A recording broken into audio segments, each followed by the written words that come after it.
नमस्कार, आप देख रहे हैं बुंदेली राग।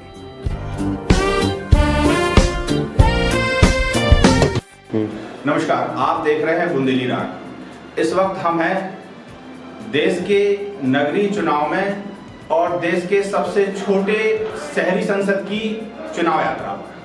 आज हम कोंच नगर पालिका परिषद के अध्यक्ष पद के एक ऐसे उम्मीदवार से चर्चा करते हैं जो देखने में तो युवा हैं और समाज सेवा इनका ध्येय बना हुआ है।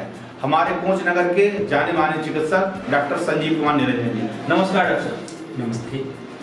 आप AIMIM पार्टी से चुनाव लड़ रहे हैं नगर अध्यक्षी का जी। आपके कोंच नगर के विकास के लिए क्या मुद्दे होंगे? देखिए, सबसे पहले हमारे कोंच नगर की जो बहुत गंभीर और बड़ी समस्या है वो एक तो सीवर लाइन और दूसरी पार्किंग स्थल, और तीसरा हम कह सकते हैं कि हमारे यहाँ कोई ऐसे पार्क नहीं है जहाँ जनता मॉर्निंग या इवनिंग अपना वॉक कर सके, थोड़ी सी अपना पिकनिक मना सके। तो सबसे बड़ी समस्या हमने देखी जा रही है कि सबसे पहले नंबर 1 पे सीवर, सेकेंडरी पार्किंग स्थल और तीसरी हमारी पार्किंग, जो पार्क के लेकर हमने चर्चा की थी। तो सबसे पहले मेरा बड़ा मुद्दा रहेगा, कहीं ना कहीं अगर मैं चुनाव में फीट करता हूँ, अगर जीतता हूँ, तो सबसे पहले मेरे ये 3 बिंदुओं पर काम करने का ध्येय बना हुआ है ताकि जनता को कोई परेशानी ना हो। जैसे मैंने वार्डों में कई बार घूमा, पिछले वार्डों में जैसे सुभाष नगर में गया या अन्य किसी वार्डों में गया, तो मैंने वहाँ देखा, लोगों से चर्चा की, तो लोगों ने मुझसे चर्चा की कि डॉक्टर साहब मैं आपको वोट क्यों दूँ, आपके ऐसे कोई एहसान ऐसे उपकार कोई है नहीं जिनको देखते हुए आपको वोट दिया जाए। लेकिन मैंने कहा ये कोई बात करने का मुद्दा नहीं है कि आपको वोट क्यों दिया जाए। अगर मैं नगर निकाय चुनाव में आपसे वोट मांगने आया हूँ तो मैं उसके बदले में आपको बहुत कुछ दे भी सकता हूँ, क्योंकि सबसे पहले जैसे कि मैंने आपको बताया कि सीवर समस्या, जब मैंने उन्हें समस्याओं के बारे में अवगत कराया तो कहीं ना कहीं मुझे वोटर का रुझान लगा कि नहीं डॉक्टर साहब आप ठीक कह रहे हैं और इन बिंदुओं पर किसी ने काम नहीं किया है, तो शायद वोटर उस चीज़ पे भी सहमत दिखे हैं। और सबसे बड़ी समस्या जो कि मैंने बताया कि आपको पार्किंग स्थल, जैसे आप अमरचंद स्कूल की तरफ जाएंगे या आप बाजार की तरफ आएंगे तो बहुत संकीर्ण रास्ते हैं और कोई पार्किंग स्थल वहाँ नहीं है। तो मेन AMI पार्टी जी आपकी मुस्लिम पार्टी है जी, आपके हुकूमत के आंकड़े क्या कहते हैं? क्योंकि हम लोग जहां वोट आप मांग रहे हैं वो हिंदू समाज और मुस्लिम समाज दोनों समाज का ये नगर है, जबकि आपकी पार्टी मुसलमानों की पार्टी कही जाती है और वैसे साफ अपने बयानों में कहते हैं कि मुसलमानों की पार्टी है। आप किस तरीके से अपने बहुमत का आंकड़ा देखते हैं? नहीं, देखिए ये ऐसा कुछ नहीं है कि ये मुसलमानों की पार्टी है। अगर आप कभी हैदराबाद जाएं तो वहाँ आपको हिंदू और मुसलमान दोनों की एकता देखने को मिलेगी। वहाँ मुसलमानों से कई गुना हिंदू लोग आते हैं और ओबीसी जी हमारे बड़े नेता उनकी मदद करते हैं और बहुत ही सराहनीय कार्य करते हैं। ये कुछ पॉलिटिकल पार्टियां हैं या पॉलिटिकल सिस्टम्स हैं जिन्होंने उसको हिंदू मुस्लिम पार्टी में डिवाइडेशन कर दिया है। ऐसा कुछ नहीं है। मैं काफ़ी दिन से 1.5 साल से 2 साल से इस पार्टी में हूँ। पार्टी के वरिष्ठ नेताओं से मुलाकात हो रही है, चर्चाएँ हो रही हैं, तो मुझे कहीं ना कहीं ये नज़र नहीं आता है हिंदू मुस्लिम वाला पॉइंट।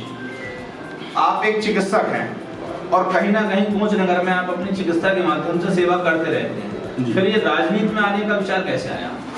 देखिए, राजनीति एक ऐसा प्रक्षेत्र है कि जिसमें हम बहुत सारी जनसेवाएं कर सकते हैं। चिकित्सा क्षेत्र एक अलग क्षेत्र है जिसमें केवल हम लाचार और बीमार व्यक्ति का इलाज कर सकते हैं, उसके दुख दर्द को ठीक कर सकते हैं, लेकिन शासनिक प्रशासनिक सेवाओं को उसे लाभ नहीं दिला सकते हैं। तो चिकित्सक तो मैं हूँ ही, वो तो कभी हटना नहीं है, लेकिन अगर मैं नेता या राजनेता कुछ बनता हूँ तो मैं अन्य तरह की सुविधाएं पब्लिक को देना चाहता हूँ और उसके लिए आपको राजनीति में आना बहुत ज़रूरी है। जैसे कि आप आजकल देख रहे हैं कि युवा बहुत ज़्यादा राजनीति की तरफ अट्रैक्ट हो रहा है, समझे। तो ये मेरा मानना है कि राजनीति में आने से बहुत सारे विकल्प खुलते हैं और बहुत सारे लोगों की आप मदद कर सकते हैं। जिन जिन बिंदुओं पर चिकित्सा क्षेत्र में रह के नहीं कर सकते हैं वो राजनीति में आके आप कर सकते हैं। जब वर्तमान के जो चुनाव है 2023 के, इसमें आप देख पा रहे हैं कि पालिका का विस्तार हुआ है, कोंच नगर पालिका की सीमा का विस्तार हुआ है, तो इस सीमा विस्तार का क्या लाभ आपको मिल पा रहा है? क्या लगता है आपको ये ठीक हुआ है कि इसका क्या लाभ मिल पा रहा है? देखिए, ये तो सामान्य सा क्वेश्चन हो गया कि जिस एरिया का विस्तार हुआ है उस एरिया से मैं बिलोंग भी करता हूँ, मेरा नेटिव प्लेस भी कह सकते हैं और मेरा कार्यस्थल भी कह सकते हैं, क्योंकि जिस एरिया का सबसे ज़्यादा विस्तृत एरिया जोड़ा गया है वो एरिया हमारे हॉस्पिटल के साइड में ही है।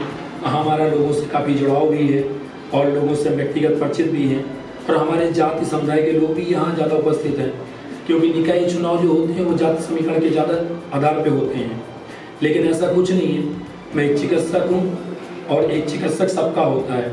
मुझे जात पात इन सब चीज़ों से बहुत दूर हट के कहीं ऊंची सोच बना के मैं नगर निकाय चुनाव में हूँ और मुझे सारी ही जातों का समर्थन मिल रहा है, सब लोगों का सहयोग आशीर्वाद प्राप्त हो रहा है।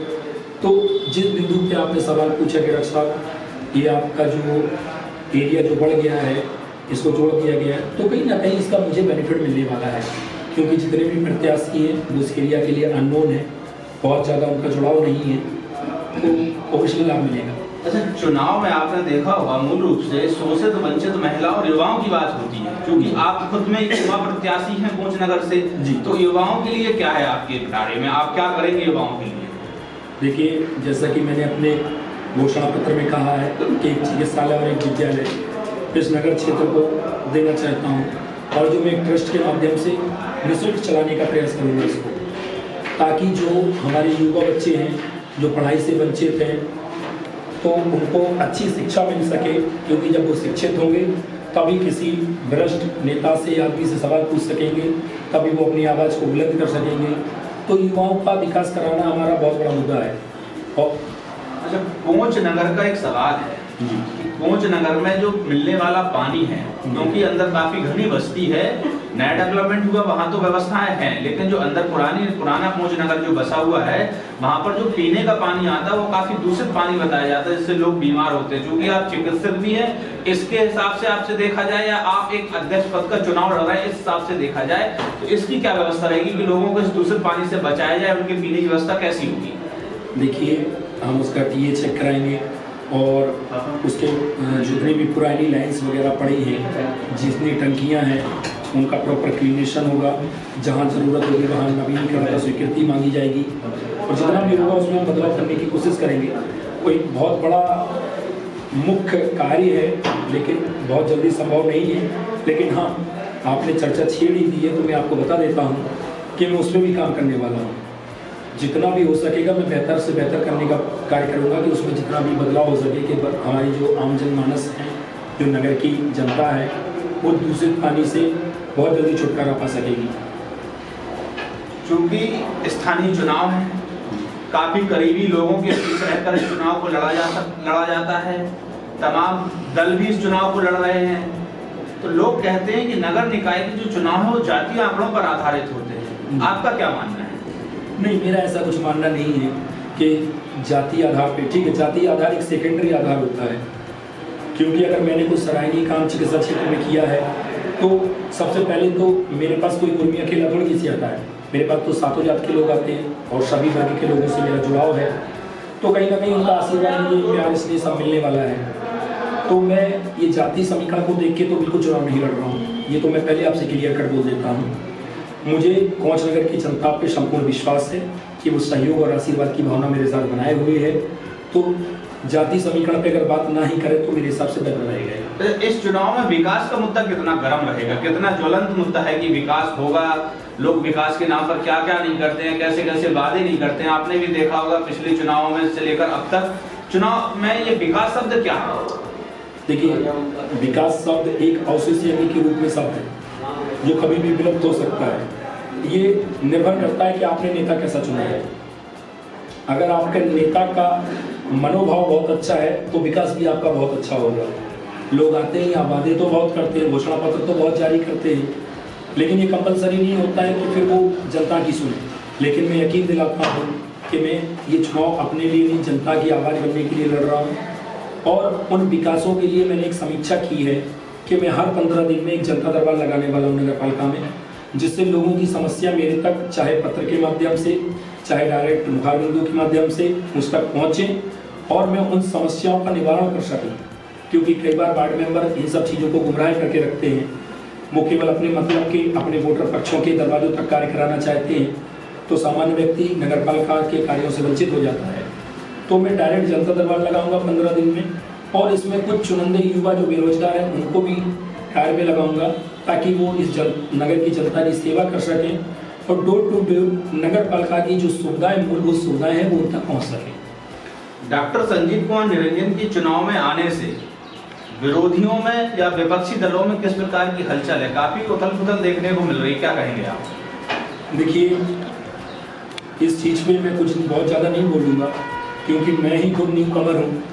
तो राजनीतिक दल में कितनी उथल-पुथल है, कितना क्या अलका पलटी है, मुझे उसका बारे में बहुत ज़्यादा तो डिक्लेयर नहीं है।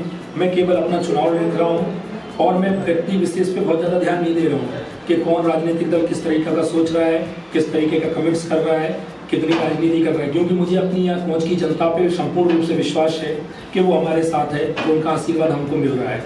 तो मुझे ये सब चीज़ों को सोचने का मौका ही नहीं मिल रहा है कि क्या बदलाव है, क्या हमको गेम करना है। अच्छा, आप एक बार ये बता दीजिएगा, आपके चुनावी घोषणा पत्र में क्या क्या है? कोंच की नगर की जनता क्या मानेगी? आपने अगर चुनाव जीत जाते हैं तो क्या वादे आपके उनसे रहेंगे? देखिए, सबसे बड़ा मेन मुद्दा जो मैंने आपको बताया, सीवर प्लस पार्किंग स्थल और सेकेंडरी नगर के लिए एक चिकित्सालय और विद्यालय जो बिल्कुल निःशुल्क रहेगा, ये हमारा मुख्य उद्देश्य है। बाकी जो मूलभूत सुविधाएं हैं, जैसे वाल्मीकि समाज के लिए, जैसे कि ये प्रसीमन आगे बढ़ा है, उनके लिए नौकरियां जो आएंगी पूर्ण ईमानदारी से उनको दी जाएंगी, और जो भी मूल सुविधाएं नगर पालिका दे सकती है रूटीन वे में, वो संपूर्ण सुविधाएं जनता को दी जाएंगी।